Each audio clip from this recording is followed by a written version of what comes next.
Nous allons continuer cette matinée avec la seconde table ronde, plus sur l'autoreconnaissance, mais sur un sujet qui est relativement proche, et l'importance du partenariat parents professionnels pour mieux accompagner les proches et avoir des retours d'expérience de professionnels, mais aussi de parents sur cette thématique.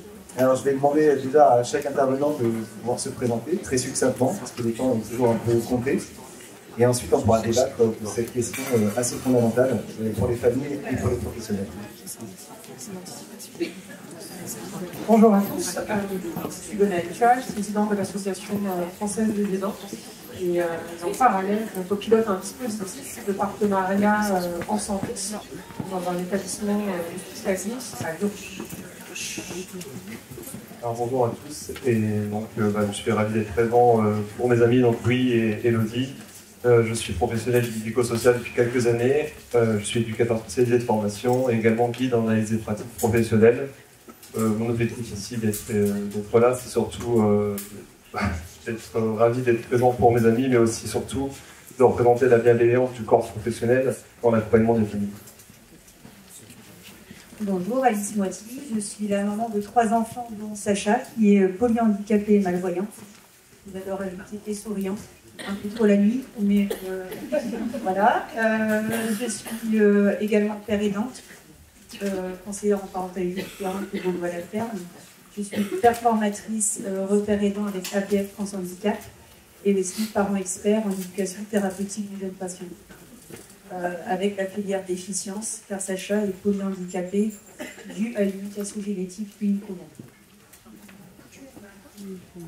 Bonjour, alors moi j'ai pas autant de génie que tout ça, mais je suis médecin généraliste installé pas loin de Montreuil, et en fait mon expérience je l'ai faite en aidant comme je pouvais les parents d'enfants handicapés que je suivais. Donc je vais essayer de vous donner un petit peu mon point de vue de médecin généraliste sur les relations parents d'enfants handicapés et espagnols.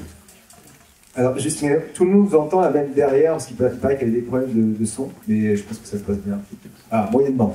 Donc on va essayer de mettre bien la bouche sur le micro et l'articuler. Ça vous va? Alors, merci d'être là, merci de nous proposer vos expériences, votre expertise sur ce sujet. Déjà, première question, on parle de partenariat, mais voilà, selon vous, qu'est-ce que ça veut dire le partenariat? Et quelles sont les formes de partenariat qui peuvent exister voilà, dans cette relation entre parents et professionnels?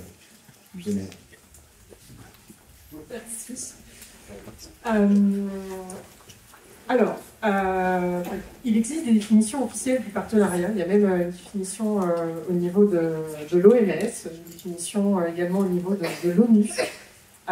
Et ce sont des définitions qui vont bien au-delà du champ de la santé, du service sanitaire ou du médico-social.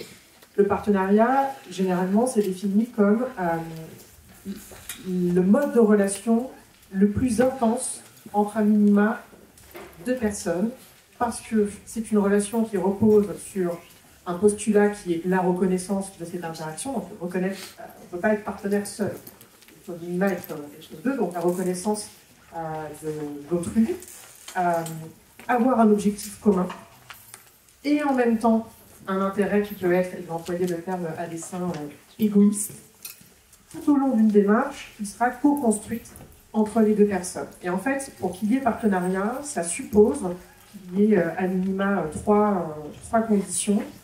La co-construction dans le processus de la démarche, la co-responsabilité également, et la co-décision. Ce qui fait que, du coup, il y a beaucoup de choses, dans le fond, qui ne relèvent pas du partenariat.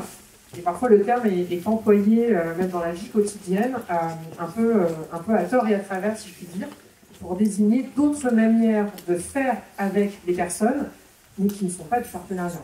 Et ça ne veut pas dire que les autres manières de faire avec sont à l'évaluer ou autres, mais simplement, ça n'engage pas les uns et les autres de la même façon.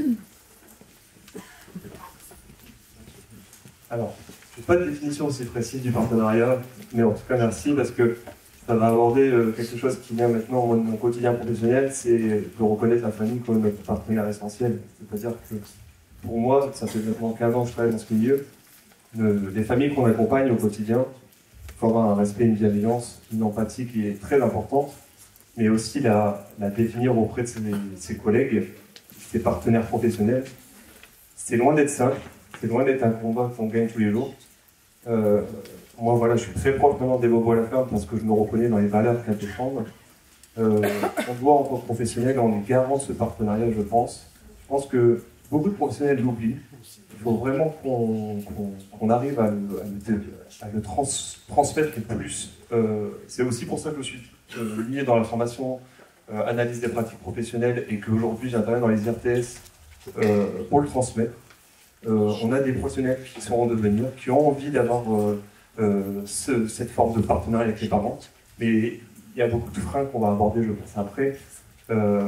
Et ces freins, il faut les relever. C'est des défis que nous, en tant que professionnels, on est capable de mener. Et les parents, pour moi, sont partenaires avec nous. Ils nous aident en fait dans toutes ces questions qu'on peut rencontrer, les freins qu'on rencontre dans les établissements, les freins qu'on rencontre dans notre société. Et franchement, c'est main dans la main qu'on peut réussir à avancer. Bien sûr, c'est pas toujours évident. Je compare un peu ma vie professionnelle des fois à un ultra-trail. C'est pas anodin, parce que c'est une pratique que j'aime. C'est aussi ce qui nous a rassemblés un peu indirectement avec les bobos à la ferme. Je trouve que ça demande de la préparation, d'être partenaire. Ça demande aussi un effort physique important. Ça demande une certaine forme d'intelligence. Ça demande beaucoup d'efforts, d'aide, de relais auprès de ses collègues, auprès de ses amis, auprès de ses proches. Et puis c'est aussi une après-course. C'est qu'à un moment donné, quand on a réussi un premier combat, il faut le reconnaître. On a fait quelque chose, c'est bien, on a réussi, on a été partenaires ensemble sur un objectif, un petit truc, ok, super, maintenant qu'est-ce qu'on fait? On souffle, on récupère. Et on est reparti pour un deuxième. Parce qu'un ultra-trail, ça ne s'enchaîne pas comme ça, quoi. Et c'est pareil dans le partenariat qu'on va mener auprès des parents. Il faut mener objectif par objectif, prendre le temps de réussir. Je finirai par une expérience personnelle parce que j'ai vécu ça.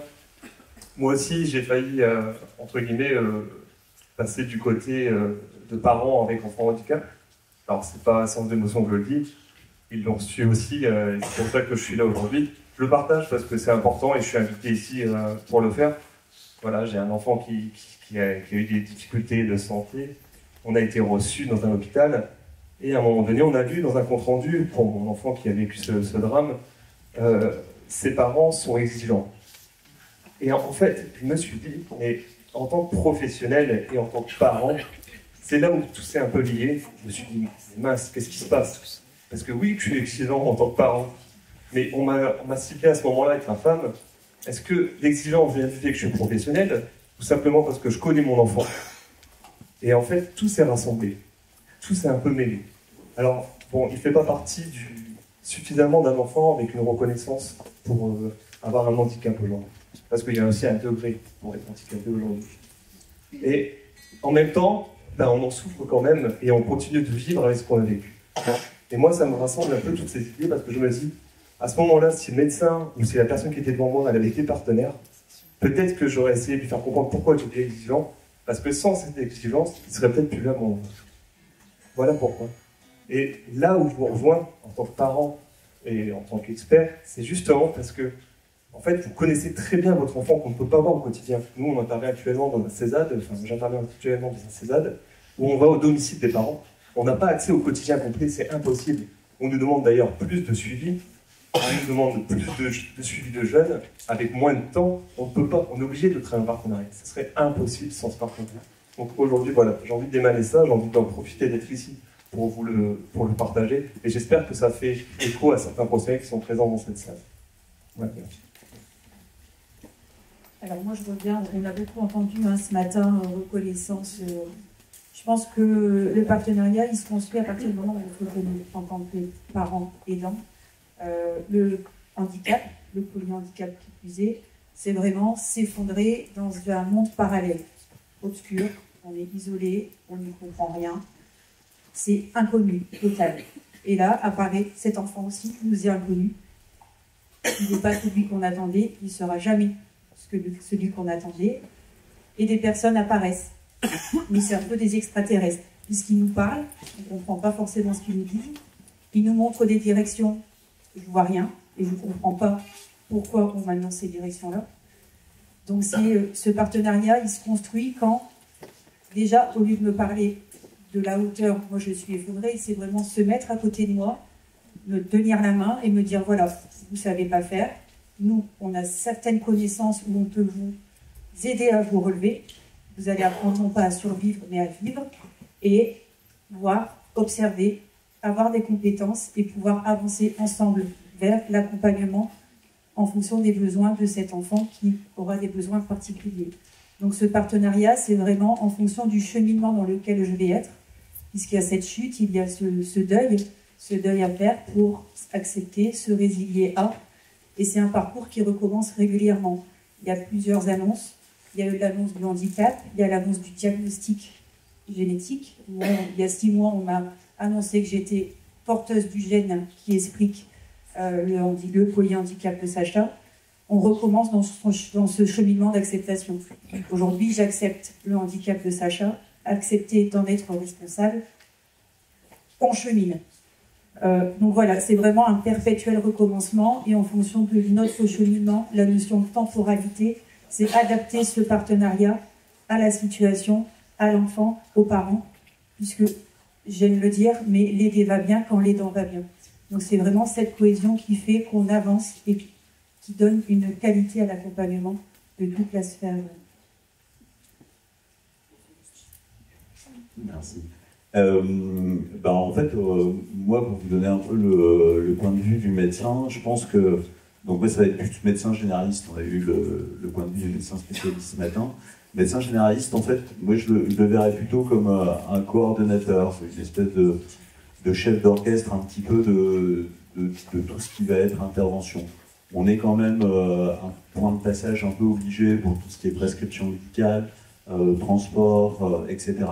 Et c'est vrai que ce rôle un petit peu de coordinateur, d'écoute des parents, etc., on ne nous l'apprend pas forcément à la fac. Donc je pense qu'il faut aussi être indulgent vis-à-vis des médecins. Et je pense que on parlait de reconnaissance des aidants, et moi je pense qu'il faut aussi qu'on se reconnaisse un petit peu dans ce rôle qu'on ne nous apprend pas d'accompagnement des parents, d'accompagnement médical des enfants et des parents aidants. C'est pas facile parce que, je veux dire, c'est des notions qu'on ne maîtrise pas forcément. Je veux dire, on parlait de maladies rares, je veux dire, dans lesquelles qui n'existaient pas quand on a fait nos études, ou bien qui font l'objet de 3 lignes dans nos cours. Donc, effectivement, on a besoin de cette interface entre les parents qui ont des problématiques au quotidien, les spécialistes qui, eux, connaissent la pathologie et vont la donner avec des mots directs qui vont être un peu pour lesquels il va y avoir besoin de décodage. Nous, on va avoir aussi une notion d'expérience qui va nous permettre de dire, s'il y a ça, on aura peut-être probablement ça. Et comme on disait tout à l'heure, il y a des espèces de graduations au niveau des annonces qu'il va falloir faire. C'est vraiment quelque chose, on parlait de co-construction tout à l'heure, je suis tout à fait d'accord. Alors, vous parliez de partenariat tout à l'heure en disant qu'il y avait des co-responsabilités, des co-décisions. Alors voilà, je vais peut-être choquer, mais je pense qu'à un moment, je veux dire, le rôle du médecin est aussi d'écouter, de prendre en compte beaucoup de choses. C'est quelque chose qui est extrêmement important. Mais à un moment, la décision, elle doit revenir aussi à l'équipe médicale. Il doit y avoir une concertation. Mais je pense que c'est aussi important pour les parents de développer ce sentiment de confiance en le professionnel de santé. Parce qu'à un moment, quand il y a une décision à prendre, je veux dire, elle doit être... à un moment, c'est le médecin qui doit dire, voilà, maintenant, il faut faire ça. Mais elle ne peut se dire aussi que si il y a cette relation de confiance et je veux dire, cette relation de connaissance avec le patient, avec la famille. Et c'est pas quelque chose qui est simple, mais quand on arrive à le faire, c'est quelque chose qui va permettre d'aller beaucoup plus loin. Et voilà, pour les soignants qui sont dans la salle, je pense que c'est une richesse humaine qui doit faire partie de notre métier. Et je peux vous garantir que c'est énorme au niveau de ce que ça nous apporte également. Voilà. Merci beaucoup. Alors, Comme le dit Alice, c'est vrai qu'il y a plusieurs étapes, en tout cas, il y a plusieurs phases dans le partenariat. Mais selon vous, est-ce qu'il existe plusieurs formes de partenariat? Effectivement, la seule forme, celle qu'on a intitulée dans la table ronde, on essaie d'aider finalement son proche, d'aider son enfant, qu'il y ait un partenariat parent-professionnel pour le soin de l'enfant, mais est-ce qu'il y a d'autres partenariats possibles avec d'autres objectifs? Je vais me permettre de revenir sur ce qui vient d'être dit, peut-être pour donner un exemple concret. Je suis désolée, du coup, je répondrai après, promis, à la question. Mais parce que le point, il me semble super important, justement, sur les places, les rôles de chacun et comment on évolue tous ensemble sur potentiellement de la codécision. Ce que je vais dire, je garde bien en tête la nuance que dans un certain nombre de situations, les parents ou l'entourage de manière générale vont souhaiter aussi s'en remettre complètement aux professionnels et que bien évidemment, il ne s'agit pas ni de dénier ça, ni de remettre en question. Lorsque je parle de co-décision, je vais donner un exemple très concret de ce que ça peut être en fait pour qu'on puisse tous matérialiser. Prenez l'exemple d'une petite fille qui est née au monde avec un trou dans un poumon et qui du coup, depuis sa mise au monde, a des médicaments. Tous les jours. Plusieurs fois par jour, de la kiné respiratoire, tous les jours, les week-ends, les jours fériés. Et donc, pour celles et ceux dans cette salle qui ont effectivement de la kiné respiratoire pour eux-mêmes ou pour un de leurs proches, notamment un tout petit, vous voyez, vous représentez à la fois les gestes et l'intensité de ce que ça peut signifier. Cette petite fille, pas très loin des 3 ans, à un moment, elle en a marre. Elle en a marre et elle dit stop. Elle dit je ne veux plus. Et donc, qu'est-ce qu'elle va faire? Comme beaucoup d'enfants en kiné respiratoire, elle arrête de respirer, elle se bloque. On dit se bloquer, c'est peut-être pas le terme adéquat, mais vous voyez physiquement, ouf, bloque la respiration. À partir de là, il y a plusieurs scénarios possibles. On peut se dire, bah, dans le fond, la kiné, elle force. Il y a des moyens de forcer. On peut pompeler, on peut se dire, au bout d'un moment, elle va bien ouvrir la bouche et on va aller chercher des glaires dans la gorge, et à un moment, ça va le faire. Parce que la voie académique nous dit que c'est une certaine position allongée, avec main sur le thorax, et une manière de faire sortir les glaires ou autres de cette façon-là. On peut aussi questionner l'enfant et lui demander quelle est sa préférence et les raisons pour lesquelles, elle refuse. Du coup, en tout cas, elle ne souhaite pas. C'est ce qui s'est passé, la kiné respiratoire lui a posé la question, et elle, sa réponse, c'était je ne veux plus aller globalement au cabinet, et je veux rester dans la crèche, et de 2, en gros, pour le dire dans des termes très vulgaires, ça la trompait de sortir de son activité, et elle préférait continuer à jouer avec ses petits camarades. Co-construire la décision et donc adapter le protocole thérapeutique en l'occurrence. Comment ça s'est manifesté? Ça a été une réunion pluripartite avec les parents, l'enfant, la kiné respiratoire, la pneumopédiatre, le pilote, le pédiatre qui pilote du suivi de cet enfant, et de regarder au travers des préférences de cet enfant qu'est-ce qui pouvait être mis en œuvre au niveau des exercices, donc en l'occurrence des exercices basés sur les jeux, souffler sur une bougie, souffler sur des feuilles au sol, enfin bref, tout ce qui allait permettre en fait de faire sortir sur le plan respiratoire. Dans un postulat de confiance, il faut que la pneumopédiatre ait confiance dans la kiné respiratoire, dans sa capacité à mener ces exercices. Il faut que la kiné et les parents aient confiance dans la pneumopédiatre sur le fait que ces exercices-là, en dépit de l'aspect tout à fait ludique, auront du coup une capacité à fonctionner, et que demain, si effectivement il y a de nouveau une infection, on ne se rejette pas la responsabilité les uns sur les autres, et qu'on assume collectivement cette décision-là, avec effectivement des poids qui seront différents fonction des acteurs. Mais ça n'est pas, par exemple, de se dire, pour la pneumopédiatre, je sais ce qui est bon pour cet enfant, ou pour les parents, je sais ce qui est le plus juste, et de penser à la place d'eux. Donc effectivement, pour moi, il y a quand même une évolution, un accompagnement qui n'est pas évident. Alors, je disais tout à l'heure de là où on vient historiquement, et on vient effectivement de périodes, sachant où on pense à la place d'eux ou pour, parce qu'on a au cœur des préoccupations, et avec grande bienveillance, je ne remets absolument pas ça en question, à une période où on vise en tout cas à essayer d'associer le plus adéquatement possible, que ce soit des personnes accompagnées, l'entourage, donc là en l'occurrence les parents, aux décisions concernant les protocoles thérapeutiques, qui soient médicamenteux, pas médicamenteux. Alors, je me suis probablement mal exprimé, mais c'était pas du tout sur, je veux dire, cette histoire de co-construction de la prise en charge, elle est vraiment dans ce que je souhaite. Par contre, c'est vrai que, je veux dire, la notion de décision finale de la chose, je pense qu'il y a certaines décisions qui peuvent, particulièrement dans les cas de fin de vie ou tout ça, qui peuvent faire peser un poids sur les parents.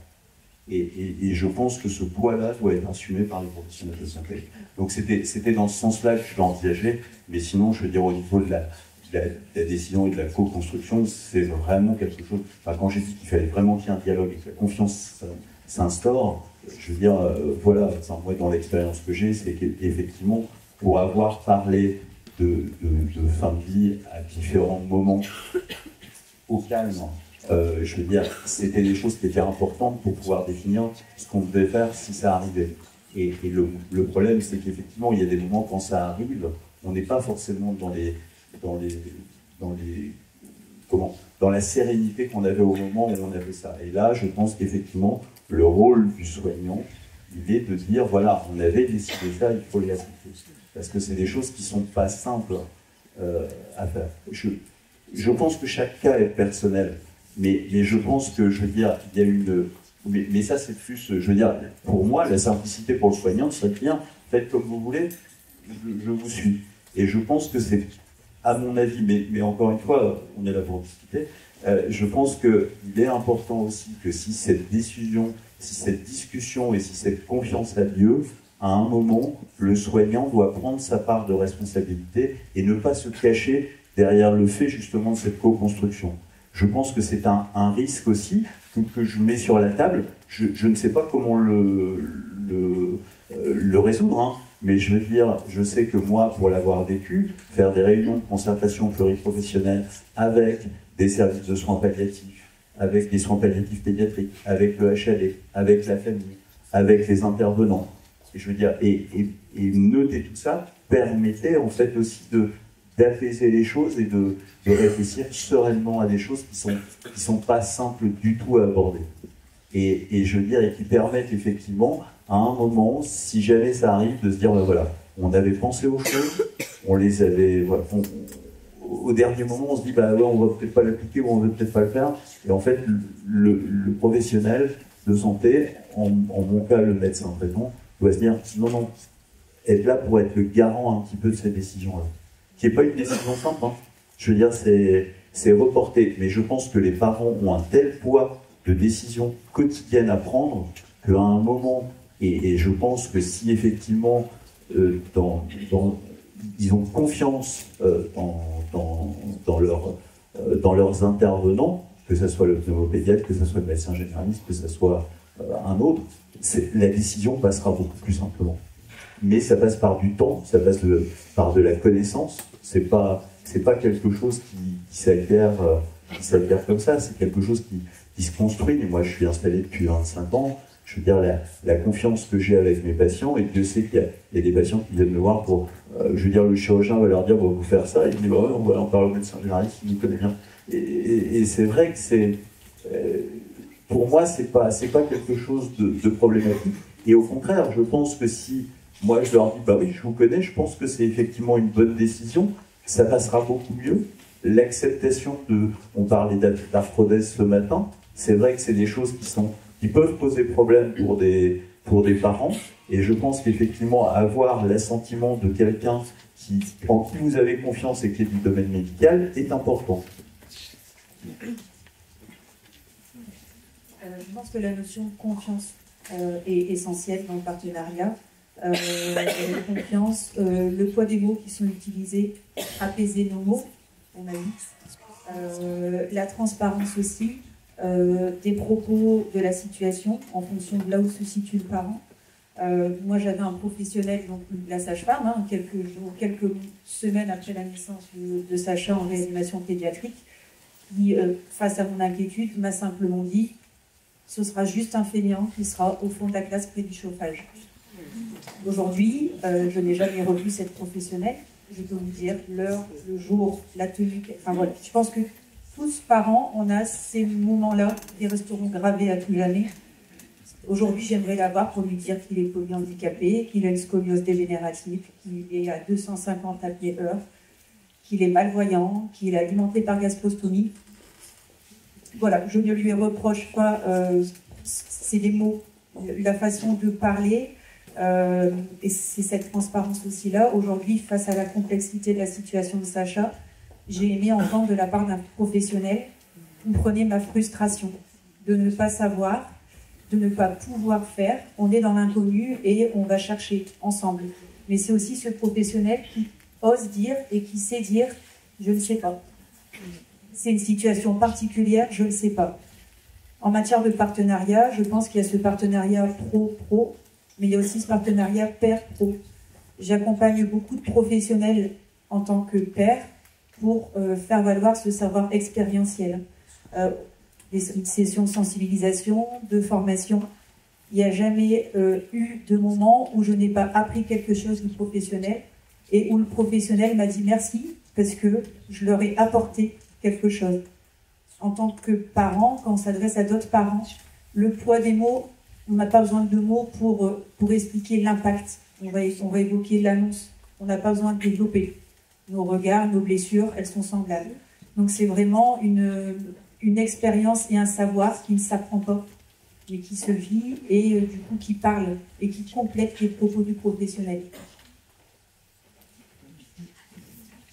Moi j'entends et je cautionne totalement ce que j'entends et j'ai des images dans la tête du quotidien professionnel qu'on peut avoir avec cette résonance justement que tu viens de décrire.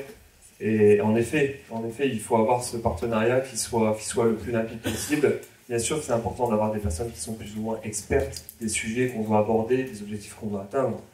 Mais on a ce besoin, je pense, que ce soit du côté professionnel en tant que parent, d'avoir quelque chose qui est la position du sachant et du non-sachant, en fait, que tout s'équilibre. Parce qu'en fait, par exemple, l'expérience que j'ai de l'autisme, j'ai travaillé quand même suffisamment dans l'autisme pour dire que j'ai travaillé avec pas mal d'enfants autistes, mais en même temps, j'y connais rien à l'autisme. C'est rigolo. C'est-à-dire qu'à chaque fois que je me rencontre une nouvelle situation avec un enfant avec autisme, tout est nouveau. Ça recommence. Et je ne me dis pas en fait que je sais tout. Au contraire, je sais rien. Et je re-questionne tout ce que je sais. Et en fait, si on a cette faculté de le faire, que ce soit du côté de parents, parce qu'on ne sait pas tout, ou que ce soit du côté professionnel, parce qu'on ne sait pas tout, justement, on arrive à quelque chose qui est dans le respect le plus total, je trouve en tout cas, des besoins de la personne qu'on accompagne. Que ce soit l'enfant, que ce soit un jeune adulte aussi, que ce soit un adulte parce que ça va toucher n'importe quel... On parlait tout à l'heure à la pause avec une personne qui est accompagnée dans la salle, sa maman qui est atteinte d'Alzheimer. Et en fait, il faisait un parallèle. Bah, bien sûr, il y a plein de parallèles possibles, en fait, tout est possible. Donc concrètement, je pense que voilà, il faut avoir ce positionnement-là. Et par rapport aux formes, parce que tu as posé cette question, alors j'essaie de faire un petit... Voilà. Par rapport aux formes, il y a plein de formes possibles, et justement par rapport à ce que je dis de l'autisme, bah, en fait il y a autant de formes qu'il y a de parents, je pense, de partenariat. Et donc du coup c'est très difficile de le dire en fait, parce que en fonction d'un territoire c'est différent. Parce que les territoires d'ici, par exemple, c'est pas la Rajoie, c'est pas le Ternois, c'est pas le Domarois, et c'est encore moins la région parisienne. En fait, on a tous, je pense, des besoins différents en fonction des territoires, en fonction de ce qui existe sur le territoire. Et le partenariat, ça peut être tout simplement des fois un café par an. Et hop, on débloque les choses. Des fois, c'est simplement une rencontre au domicile et puis une amie très proche qui rentre dans le domicile et qui va donner son expertise, et à partir de là, tout se débloque. En fait, c'est des rencontres, c'est des personnes, et tout ça fait que derrière, on avance. Voilà, aujourd'hui, on est ensemble, je suis en train de parler avec toi, c'était pas écrit, quoi. Non, pas du tout. Et en fait, je pense que c'est justement ça, et c'est ce qui fait qu'on s'entoure, et on va pouvoir faire de nouvelles rencontres, et peut-être que dans la salle, vous allez avoir de nouvelles rencontres, et c'est ça qui va contribuer au bien-être des personnes qu'on accompagne. Pour revenir à ta question initiale, ne me fais pas les gros yeux comme ça. Si je m'appuie sur notre expérience à l'association, on pourrait distinguer comme 5 formes de manière d'être en partenariat. Il y a ce qui a été évoqué, c'est-à-dire d'être partenaire dans ses propres soins ou dans les soins concernant son enfant, donc avec les professionnels qui accompagne vraiment professionnels au sens large ces enfants. Il y a aussi ce qui a été évoqué, de pouvoir accompagner d'autres parents qui rencontrent les mêmes défis, en fait, et pour lesquels il va y avoir des similitudes, en tout cas dans les difficultés rencontrées dans la vie, quand bien même le diagnostic initial n'est pas exactement le même. Ça n'empêche que voilà, il va y avoir en tout cas des similitudes, et c'est là où le savoir issu de l'expérience peut permettre de venir compléter très utilement justement le savoir plus académique. Encore une fois, que ce soit de professionnels de santé, professionnels du social ou autre. Il y a aussi dans le domaine de la recherche, notamment un nombre de parents, ce matin a été évoqué, l'AFM, et l'AFM a notamment, par exemple, a développé un laboratoire où on développe sur le plan de la recherche et où les parents sont associés à l'écriture même de la question de la recherche et ensuite à la co-rédaction des protocoles.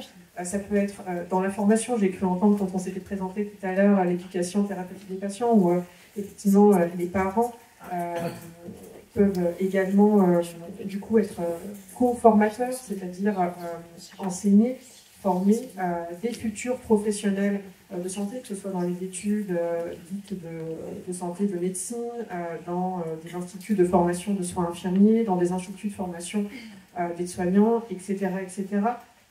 Et puis tous les autres projets en fait dans des établissements ou inter-établissements qui visent à améliorer la qualité des soins, des parcours, et qui peuvent associer là aussi des parents pour justement bénéficier, pour reprendre un verbe qui a été utilisé ce matin, de toute leur expertise, de tout leur savoir justement, et contribuer à améliorer l'ensemble des parcours. Alice, est-ce que tu pourrais aller un peu plus loin sur justement cette pérédance, en tout cas l'utilisation de ton expérience personnelle, professionnalisée, pour soutenir d'autres parents? Comment ça t'est venu en fait cette initiative, cette envie, et qu'est-ce que ça peut apporter? Qu'est-ce que selon toi ça apporte au quotidien pour les personnes que tu rencontres? J'ai été énormément soutenue. Mon cheminement a été facilité grâce au soutien d'autres parents, d'autres familles. Le choix de la gastrostomie a été long, d'une réflexion d'1 an et demi, jusqu'à ce que je vois un autre parent alimenter son enfant de cette manière-là. Et ça a été la seule chose qui m'a permis de faire le pas.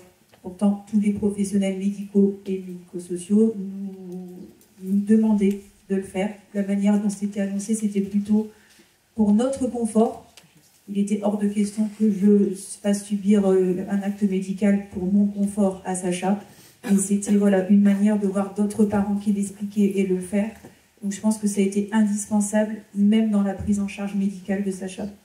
J'ai été en visio ou en présentiel, écouter des personnes que j'admirais de voir cheminer et pouvoir en parler en dissociant les émotions. Je ne dis pas qu'elles n'existent pas, hein. C'est vraiment faire valoir ce parcours, parce que je sais que ça amène de la lumière dans des parcours, surtout quand on y arrive, hein. C'est déployer cela et faire un peu bouger ces cases, surtout quand on est dans des situations où on rentre dans aucune case. Donc la reconnaissance est encore plus compliquée.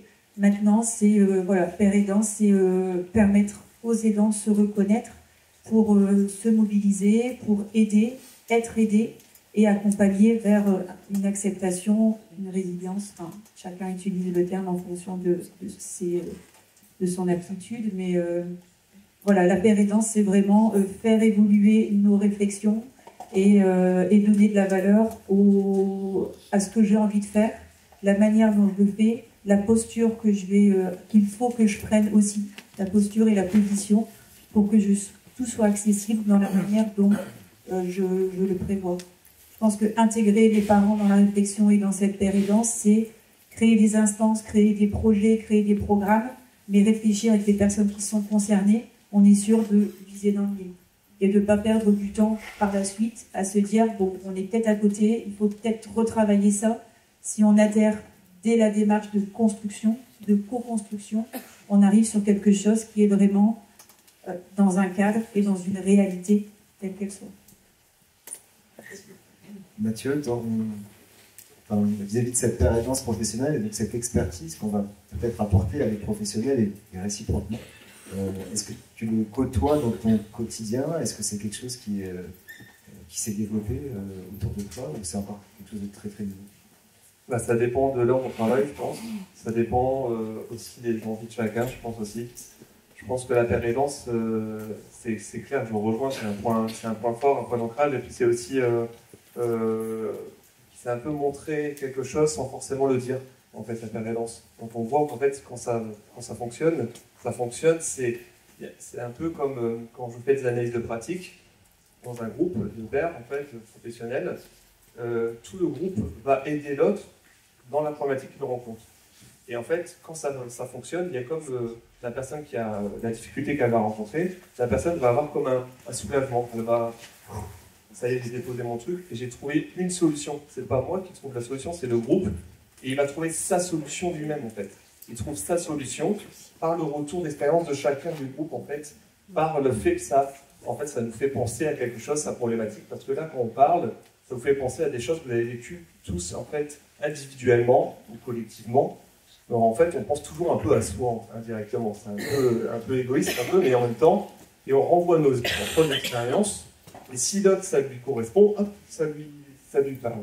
Donc la péréquance, c'est un peu ça, en fait. C'est de se dire, tiens, j'ai vécu ça, et derrière, est-ce que ça te fait appel? Et nous, ça peut se mettre en place du type, aller travailler du partenariat, aller dans un centre social, réunir des parents, et puis de se dire, bah voilà, on fait une activité, peu importe l'activité, il y a des choses qui vont émaner de cette activité, et justement, c'est peut-être des problématiques du quotidien qu'on n'arrive pas à travailler depuis des années. Peut-être que c'est comment je fais, moi, pour inclure mon enfant dans un loisir, dans un sport, où justement, je n'ai pas envie, moi, d'un sport adapté. Je veux que mon enfant, avec handicap, il est dans un sport comme tout le monde. D'accord. Et toi, tu as fait comment? Moi, je n'ai même pas réfléchi, je n'y crois même pas.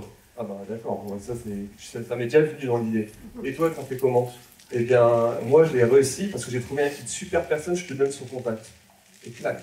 Hop, on a quelque chose qui se forme.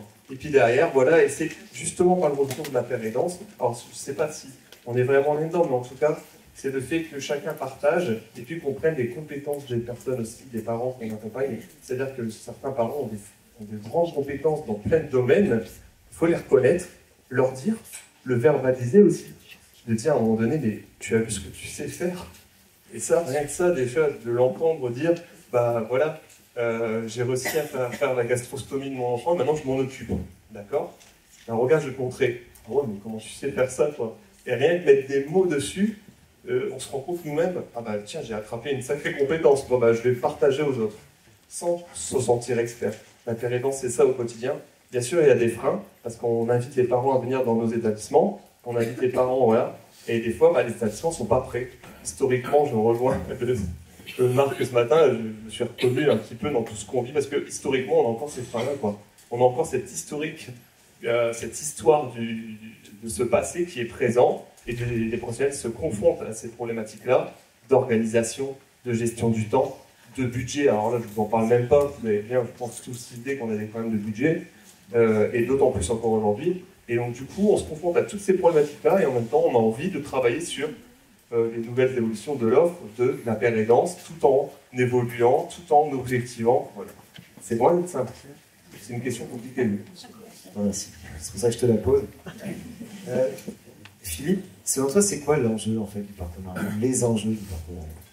Ah bah clairement l'enjeu. Alors juste pour revenir sur la péréquance, je pense qu'en fait, moi je me rends compte de plus en plus que quand on essaye de dire quelque chose à quelqu'un, à un parent ou même à un patient, et qu'en fait on voit que ce qu'on lui dit ne fonctionne pas, en fait à un moment il faut que le professionnel de santé il arrive à poser la question en disant qu'est-ce qui va pas? Pourquoi est-ce que ce que je vous dis ne marche pas? Et effectivement à ce moment-là je pense qu'il faut changer de canal de communication, et ça les professionnels de santé ne le font pas bien, on est d'accord, mais clairement la péréquance c'est un autre canal de communication et qui est extrêmement important et qui peut nous aider, nous, dans le partenariat. Je reviens à ta question.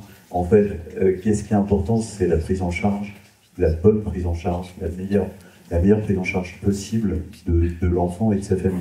Parce qu'effectivement, on parlait des parents, il y a les enfants, etc. Et c'est un tout, et il faut essayer de le prendre le mieux en charge. Il faut accepter professionnellement qu'on n'a pas toutes les réponses. Il faut aussi que le parent accepte qu'on n'ait pas toutes les réponses. Alors particulièrement pour nous, c'est simple en tant que généraliste, on peut toujours dire mais on ne sait pas. Voilà, mais on peut faire l'interface avec le spécialiste. On peut parfois traduire les choses. On peut parfois aussi, je parlais tout à l'heure de questionner. Je pense qu'effectivement dire vous avez vu le spécialiste, qu'est-ce que vous avez compris? Et en fait, tu t'aperçois de temps en temps que le père n'a pas compris la même chose que la mère, qu'il y a des choses qui ont été dites parce que tu l'as dans le foyer et qui ne se ressortent pas du tout et qui sont pourtant importantes. Et je veux dire, ce temps qui doit être passé, mais qui est très difficile à obtenir parce qu'on est débordé, parce qu'on a plein de trucs à faire, parce qu'il y a des manques derrière. Voilà, il est absolument nécessaire. Et on parlait des réunions de concertation pluriprofessionnelle tout à l'heure, c'est des choses qui commencent à exister, mais qui ne sont pas du tout côté ou tout ce que tu veux en médecine, mais qui sont extrêmement importants. Voilà, il y a aussi une dernière chose dont je voulais parler, parce que je ne suis pas coach de thérapeute. Alors, pour en avoir discuté, je trouve que, en fait, un médecin généraliste qui reçoit beaucoup de courriers d'un patient polyhandicapé, en fait, il le connaît par les courriers, mais il ne le connaît pas physiquement, ou peu. Parce qu'en fait, l'enfant, il est tellement pris en charge, tout ça, qu'on se dit peut-être que c'est pas la peine de voir le médecin généraliste. Et je pense que c'est un problème également. Je pense qu'en fait, pour justement établir cette relation de confiance, cette connaissance de l'enfant, et justement de pouvoir avoir un appui plus fort au niveau d'un spécialiste quand on va dire « Non, là, ce que vous proposez, c'est pas possible » ou « Vous ne l'expliquez pas bien ». Eh bien, je veux dire, si effectivement on connaît mieux le patient, c'est bien.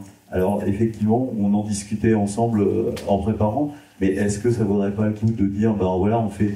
deux ou trois consultations annuelles juste pour faire le point, si on n'a pas vu le médecin pour autre chose, mais juste pour faire le point en fait de la pathologie de l'enfant, en se disant ben voilà, là on se pose, pas forcément le poids, la taille, tout ça on le connaît parce qu'on voit le général, on voit le spécialiste tout le temps, mais ben voilà, les problématiques, comment ça va à la maison, comment ça se passe avec les autres enfants et tout ça, et faire le point un peu, je pense que c'est important.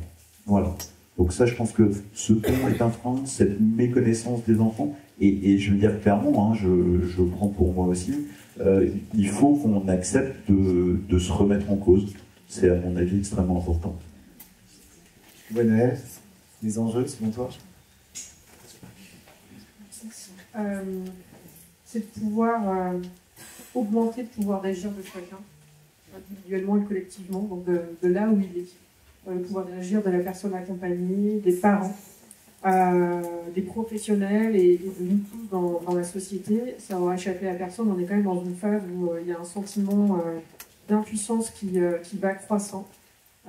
Et le sentiment d'impuissance, c'est notamment, il est aussi là parce que et ça n'est pas qu'une impression, on a plein de faits qui viennent le matérialiser, qu'on ne peut pas, qu'il y a des formes d'empêchement, d'entravement, en permanence. Donc, à mon sens, ce que visent les démarches de partenariat, c'est notamment de pouvoir développer ce pouvoir d'agir de là où sont les personnes, chacune, collectivement, et dans le respect, encore une fois, aussi des préférences des uns et des autres. Peut-être pour revenir sur la pérédance, il y a un point qui a été dit très rapide, mais j'aimerais juste le souligner parce qu'il me semble très important, c'est qu'il y a des conditions pour que la pérédance puisse se mettre en œuvre.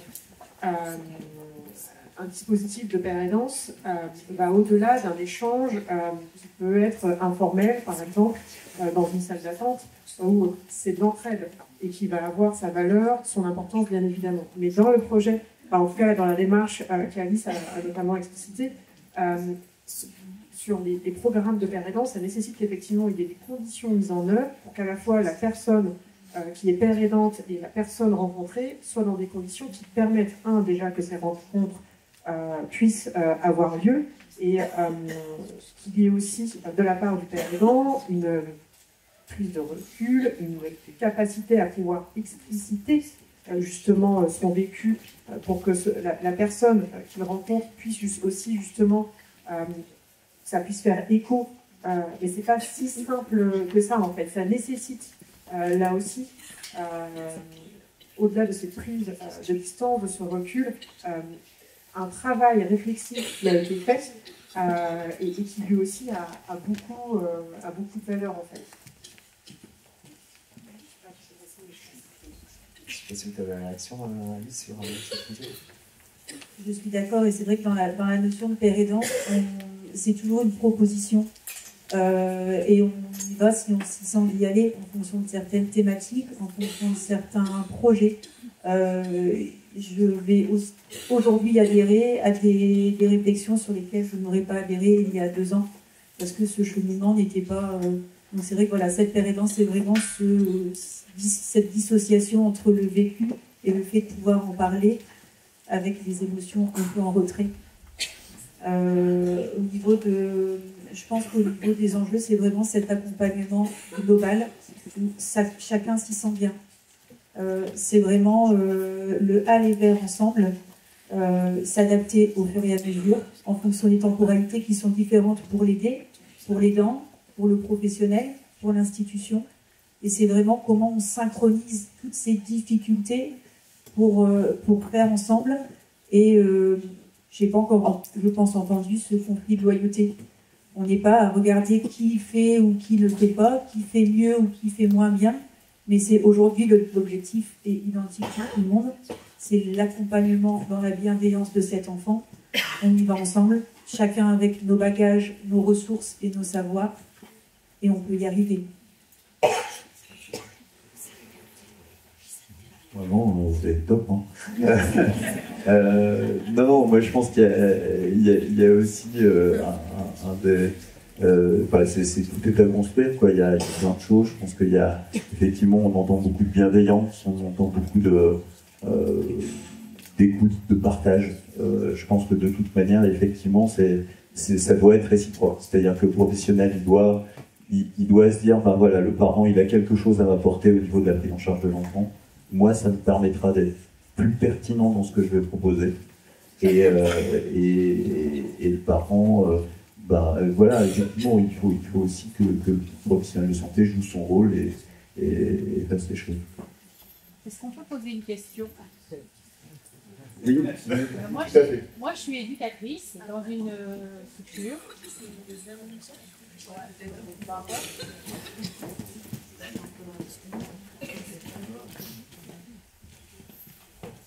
Je suis éducatrice dans la fonction publique hospitalière. Et dans le temps, quand j'ai commencé, on avait un médecin de rééducation, on avait un médecin pédiatre et on avait un médecin généraliste au sein de la structure. Donc les parents avaient pour médecin traitant le médecin de la structure. Les budgets ont fait qu'on n'a plus de médecin de rééducation, on n'a plus de médecin pédiatre, on n'a plus de médecin traitant. Et au jour d'aujourd'hui, il y a des parents qui n'ont toujours pas de médecin traitant pour leur enfant. C'est un truc de dingue. Donc, ils n'ont pas d'interlocuteur médical, à part le spécialiste qui voit, parce que les consultations, elles s'enchaînent les unes après les autres, et c'est un cercle vicieux. Hein. Quand ils sont petits, c'est relativement simple. Et dès qu'ils grandissent et qu'ils passent la majorité partout, il y a un peu plus différent. Et on a des enfants qui arrivent le matin avec 39 de fièvre.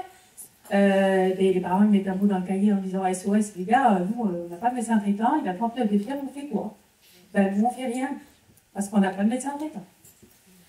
Donc, qui fait quoi? Voilà, moi, ça m'interpelle, mais vraiment terriblement. Je vais laisser Gwenaëlle réagir.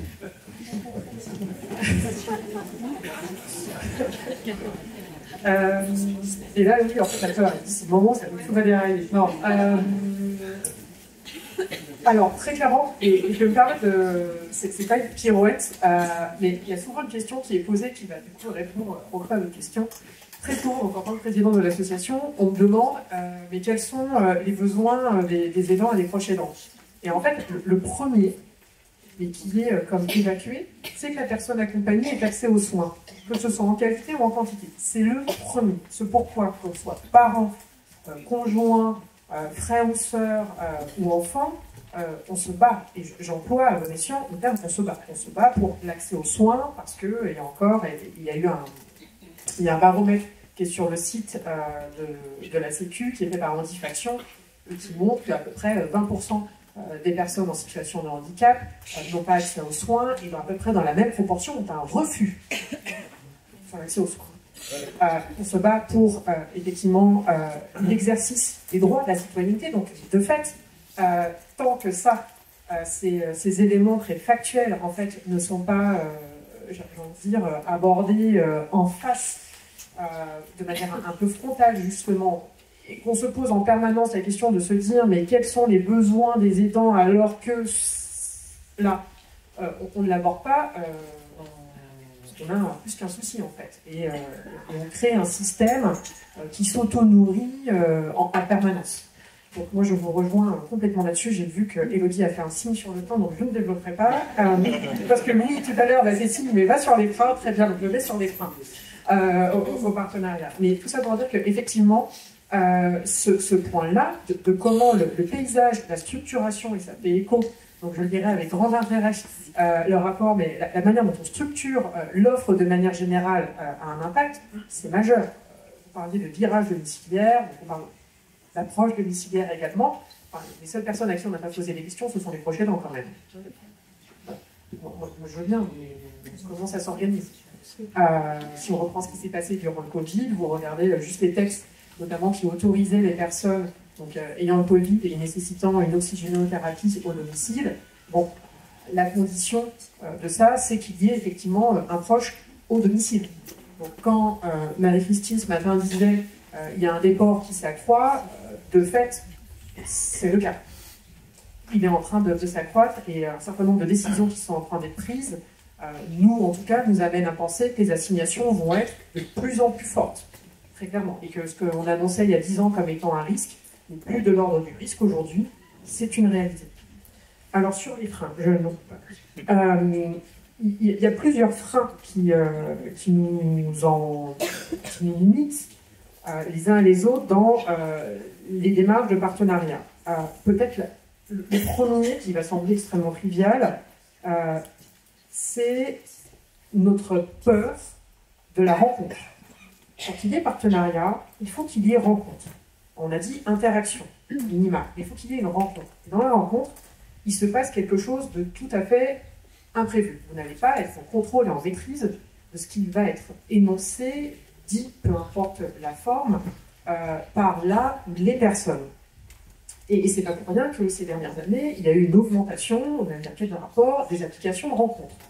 Nous avons du mal à nous rencontrer en vie, dans la vie de tous les jours, sans l'aide d'outils qui vont venir médier nos entrées en relation avec d'autres personnes. Donc c'est quand même beaucoup plus simple, je mets entre guillemets, de demander est-ce que ce soin, est-ce que cet acte vous a fait mal, qui appelle une réponse fermée par oui, non, je ne sais pas, peut-être, enfin, vous voyez que comment vous l'avez, comment ça n'est pas exactement la même chose.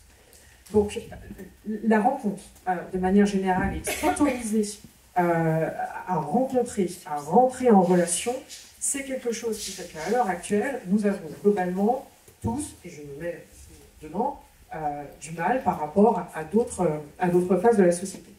Ce qui amène derrière la question de l'outillage. Comme nous avons des difficultés, je dis, on n'a jamais vu autant d'applications de rencontres, que ce soit pour des rencontres amoureuses, que ce soit pour aller au cinéma, que ce soit pour des sorties culturelles ou autres, c'est la question de l'outil. Et pour beaucoup de personnes, c'est de se dire comment je peux être outillé, accompagné pour faciliter cette entrée en relation, parce que ça va aussi être un élément de réassurance, avec effectivement l'écueil que parfois cet outil peut être extrêmement enfermant, extrêmement normatif, et contraindre aussi à d'autres formes d'expression. Il y a souvent la dimension du temps qui revient. Alors permettez-moi d'être perplexe. Parce que pour tous ceux qui ont mis en place des démarches de partenariat en santé, en général, ces démarches, font gagner du temps.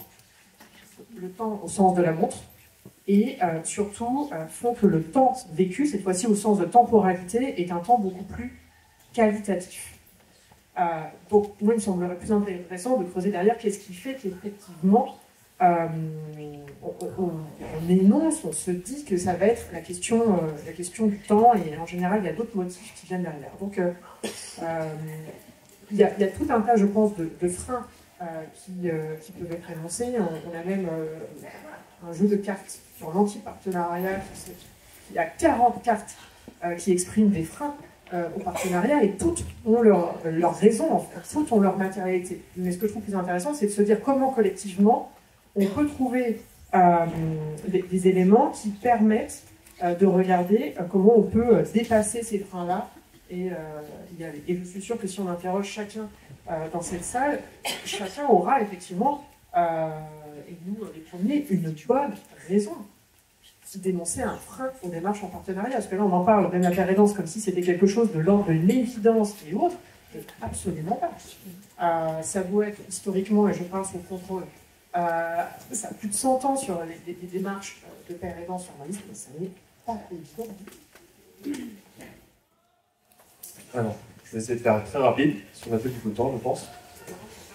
Non, au contraire, c'était très intéressant. De toute façon, il y a beaucoup de choses qui ont été déjà abordées et qui nous questionnent, et qui la réflexion se poussera encore derrière. De toute façon, c'est l'objectif aussi de, je pense, cette table ronde. Mais ce qu'on peut se dire déjà dans les freins, c'est aussi que des fois, on a aussi affaire à des parents dans le quotidien qui ont pu être déçus de partenariats existants. Et ça aussi, c'est pas simple en tant que professionnel. C'est-à-dire qu'on a affaire aussi à des parents qui ont déjà eu une expérience de partenariat. Et parfois, l'expérience, elle n'est pas si simple que ça derrière. Donc, recréer ce lien de confiance en partenariat, qu'on soit donc du coup médecin, professionnel médico-social, peu importe de qui on est, d'une association, il faut recréer ce lien. Et il faut peut-être partir de là. Qu'est-ce qui vous a déçu? Qu'est-ce qui s'est passé?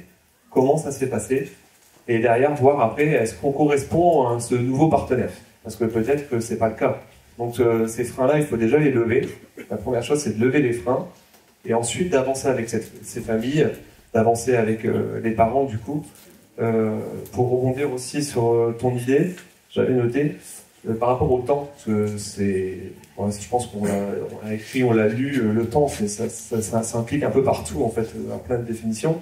Mais le temps, quand je l'ai écrit tout à l'heure en préparant et en questionnant un petit peu ce que j'avais écrit, je marquais, en fait, le temps, c'est l'énergie, l'organisation. C'est-à-dire qu'en fait, le problème dans tout ça, dans ce partenariat à créer, dans ces freins, c'est surtout, par exemple, de défendre le fait qu'il faut faire rentrer les parents dans une institution. Le temps que ça va nous prendre, d'expliquer ça. Alors ça, je peux vous assurer que ça peut prendre beaucoup de temps. Ou, par exemple, de créer quelque chose parce que ça correspond à un besoin d'une famille. Voilà, telle famille a envie de faire ça. Et le temps qu'on va devoir expliquer, j'imagine la fonction publique hospitalière, la personne qui a parlé tout à l'heure, expliquer à son cadre, peut-être à son cadre supérieur, peut-être qu'il devra expliquer à un directeur, peut-être même à un directeur de pôle. Et de ce fait-là, vous imaginez la question du temps, elle est démultipliée. Le temps, je pense qu'il est plus dans faire comprendre qu'est-ce que le partenariat, quels sont les enjeux, quels sont tout ce qu'on a pu aborder avant, mais d'expliquer tout ça et de faire comprendre aux autres qui n'ont pas forcément cette lecture. Et alors ça, c'est vrai que mettez l'énergie, gardez-la, conservez-la, mettez-la où il le faut, mais rassemblez-vous pour être à plusieurs, pour relayer cette énergie et puis avancer au fur et à mesure. Voilà.